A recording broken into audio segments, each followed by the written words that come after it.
topic naman ngayon sa online world ang Don't Judge Challenge videos ng Kapuso Love Team na si Miguel Tan Felix at Bianca Umali. Yan ang chika ni Katatibayan.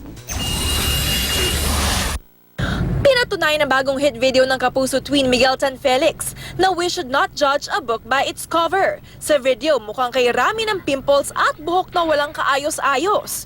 Pero pagkatapos mauntog ng 3 beses, na-transform si Miguel na napakagwapong binatilyo. Ang ka-love team naman niyang si Bianca Umali, may nakakatakot din na makeup version sa sarili. Makakapal na kilay at buwaghag na buhok. Pero sa isang iglap, na-transform siya na isang magandang dilag.